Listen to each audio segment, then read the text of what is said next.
Vinayaka Mission's Kripananda Warrior Engineering College, Salem campus. Admissions open now. Join and become the engineer of tomorrow.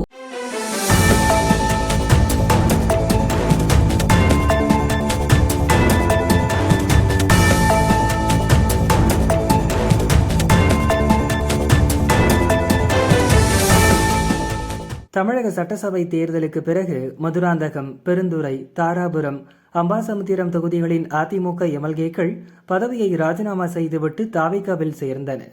அவர்களின் ராஜினாமாவை ஏற்றுக்கொண்ட சபாநாயகர் 4 தொகுதிகளும் காலியானதாக அறிவித்தார்.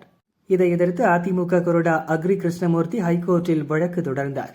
தலைமை நீதிபதி தர்மாதிகாரி தலைமையிலான அமர்வு விசாரித்தது. மனுதாரர் தரப்பில் வாதிடும் போது 4 எம்எல்ஏக்களும் பதவியை ராஜினாமா செய்த உடனேயே தாவேகாவில் சேர்ந்தனர். பயன் கருதி நடந்ததை குதிரை பேரம் என்கிறோம். அவர்களின் ராஜினாமாவை சபாநாயகர் ஏற்றிருக்கக்கூடாது. அந்த 4 தொகுதிகளுக்கும் இடைத்தேர்தல் நடத்த தடை விதிக்க வேண்டும் என்று கோரப்பட்டது. அரசு தரப்பில் வாதிடும் போது சுப்ரீம் கோர்ட் தீர்ப்புகளின்படி ராஜினாமாவுக்கு பின்னணியில் உள்ள அரசியல் காரணங்களை ஆராய வேண்டியதில்லை.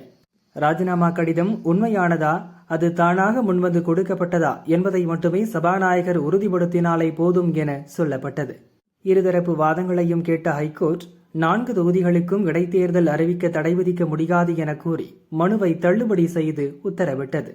இது தொடர்பாக ராஜினாமா செய்த 4 எம்எல்ஏக்கள் மற்றும் சபாநாயகர் பதிலளிக்க உத்தரவிட்ட நீதிபதிகள் ஜூன் 29க்கு வழக்கை ஒத்திவைத்தனர்.